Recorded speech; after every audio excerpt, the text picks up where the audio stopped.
తెలంగాణలో real estate రంగం game changer గా మారబోతోందా? రాష్ట్ర వ్యాప్తంగా భూములు, ఫ్లాట్లు, అపార్ట్మెంట్ల మార్కెట్ విలువలను భారీగా సవరించేందుకు ప్రభుత్వం సిద్ధమవుతోందా? పరిస్థితి చూస్తుంటే ఇది నిజమే అనిపిస్తోంది. రాష్ట్ర వ్యాప్తంగా భూములు, ప్లాట్లు, అపార్ట్మెంట్ల ప్రభుత్వ మార్కెట్ విలువలను భారీగా సవరించేందుకు ప్రభుత్వం ఫైనల్ టచ్ ఇస్తోంది. ఈ నెల 28 నుంచి రాష్ట్రంలో కొత్త ధరలు అమల్లోకి వచ్చే అవకాశాలు కనిపిస్తున్నాయి. స్టాంపులు, రిజిస్ట్రేషన్ల శాఖ ఇప్పటికే ప్రాంతాల వారీగా రిపోర్టులను సిద్ధం చేసిందట. మరి ప్రభుత్వ నిర్ణయంతో రాష్ట్రంలో భూముల రేట్లు ఎలా ఉండబోతున్నాయి? Take a look.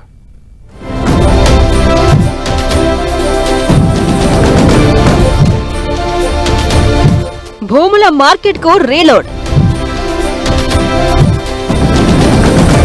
కొత్త విలువలతో రియల్ ఎస్టేట్ లో ప్లాట్లు, ఫ్లాట్లకు డబుల్ బూస్ట్. మార్కెట్ రియాలిటీకి దగ్గరగా ప్రభుత్వ విలువలు. ప్రభుత్వానికి భారీ రెవెన్యూ టార్గెట్. ప్రజలపై భారం తగ్గించే ఫార్ములా. హైదరాబాద్లో రియల్ ఎస్టేట్ రంగంపై తెలంగాణ ప్రభుత్వం ప్రత్యేక దృష్టి పెట్టింది. మెట్రో విస్తరణ, ఓఆర్ఆర్ కారిడార్ డెవలప్మెంట్, పెరుగుతున్న రియల్ ఎస్టేట్ డిమాండ్ నేపథ్యంలో బహిరంగ మార్కెట్ ధరలకు ప్రభుత్వ విలువలకు మధ్య ఉన్న భారీ గ్యాప్ ను తగ్గించడమే ఈ రివిజన్ లక్ష్యం. ముఖ్యంగా ఓఆర్ఆర్ లోపల హెచ్ఎండిఏ పరిధిలో భూముల ధరలు కోట్లకు పలుకుతున్నాయి. అయితే అధికారిక విలువలు మాత్రం చాలా తక్కువగా ఉందని, భారీ రెవెన్యూ నష్టం వస్తుందని ప్రభుత్వం అంచనా వేస్తోంది. ఇందుకోసం సర్కార్ ధరల రివిజన్ చేపట్టబోతుంది. గ్రామీణ ప్రాంతాల్లో ఎకరాకు కనిష్ట ప్రభుత్వ విలువను 1,75,000 నుంచి 2,75,000కు పెంచబోతున్నారు. మున్సిపల్ కార్పొరేషన్ పరిధిలో ఇది 5 లక్షల రూపాయలకు చేరబోతుంది. ఓఆర్ఆర్ లోపల ఎకరా కనిష్ట విలువ 15 లక్షలకు, ఓఆర్ఆర్ కు ఆనుకుని ఉన్న ప్రాంతాల్లో 10 లక్షలుగా నిర్ణయించే అవకాశం.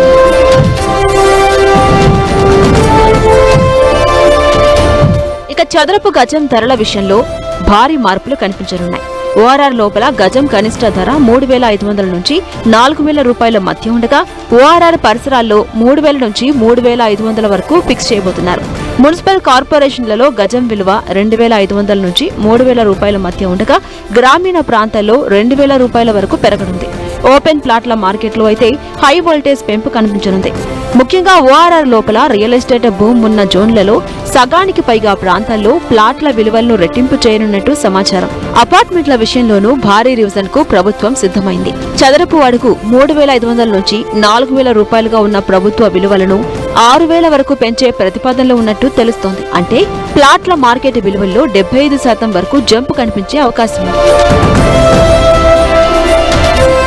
ఇది మిక్స్డ్గా కనిపిస్తుంది. ఏంటంటే ఈ రోజున కొంచెం మన తెలంగాణ రాష్ట్రంలో ఉన్నటువంటి పరిస్థితిని కనుక అర్థం చేసుకుంటే కొద్దిగా డల్గా ఉన్న టైంలో, అంటే రిటైల్ వ్యవహారంలో కనుక తీసుకుంటే నార్మల్ కస్టమర్కి ఎలా ఉంటుంది, అలాగే బిల్డర్స్కి ఎలా ఉంటుంది అని అనుకున్నప్పుడు, బిల్డర్స్కి వచ్చేటప్పటికి ఇది ఎఫెక్ట్ అవ్వకపోవచ్చు. ఎందుకంటే ఆల్రెడీ మనకు మార్కెట్లో ఉన్నటువంటి ప్రైజెస్ తోటి మనం కంపేర్ చేస్తే చాలా వరకు ట్రాన్సాక్షన్స్ అన్నీ కూడా బయట ట్రాన్సాక్షన్స్ జరుగుతున్నాయి. కాబట్టి అంటే మనకు ఓపెన్గా చెప్పుకోవాలంటే మనకి ఎక్కువగా మన మార్కెట్లో ఉన్న రేటు కంటే ఎక్కువనే రేటు ఉంది. కాబట్టి మనకి దాని గురించి కనపడదండి. బట్ వెరాజ్ రూరల్ అండ్ మిడ్ సెగ్మెంట్ అవుట్స్కట్స్లో జరుగుతున్నటువంటి దాంట్లో కనుక తీసుకుంటే ఈ రేట్ల పెంపు అనేది కొంతవరకు రిజిస్ట్రేషన్ ఛార్జెస్ కూడా ఎక్స్ట్రా బర్డెన్ మళ్ళీ బేర్ చేయడానికి రెడీగా ఉండేటువంటి అవకాశం అంతగా ఇప్పుడు ఉంటుందా అనేది ఒక క్వశ్చన్ మార్క్ వస్తుంది.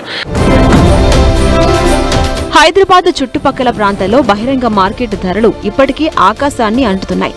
కోకాపేట్, రాయదుర్గం, నార్సింగి, పుప్పాలగూడ వంటి ప్రాంతాల్లో ఎకరా ధర 70 కోట్ల నుంచి 150 కోట్ల వరకు పలుకుతుండగా, ప్రభుత్వ విలువ మాత్రం 2 కోట్ల నుంచి 2.5 కోట్ల రూపాయల మధ్య ఉంది. ఇప్పుడు దాన్ని 4 కోట్ల వరకు తీసుకెళ్లే యోచనలో ప్రభుత్వం ఉన్నట్టు సమాచారం. జూబ్లీహిల్స్ వంటి ప్రీమియర్ జోన్లలో చదరపు గజం ప్రభుత్వం విలువ 80,000 నుంచి 90,000 వరకు పెరగనుంది. ఒకేసారి భారం పడకుండా దశల వారీగా అమలు చేసే దిశగా ప్రభుత్వం ఆలోచిస్తోంది. గవర్నమెంట్ డెఫినెట్గా టైం టు టైం వాళ్ళకు ఉన్నటువంటి రెవెన్యూ సోర్సెస్ని చూసుకుంటున్నప్పుడు మేము యాజ్ అ బిల్డర్స్గా కూడా మేము ఇచ్చింది ఏంటంటే, మీరు మార్కెట్ వాల్యూ పెంచండి అండ్ రిజిస్ట్రేషన్స్ వాల్యూని మటుకు తగ్గించమని చెప్పాము.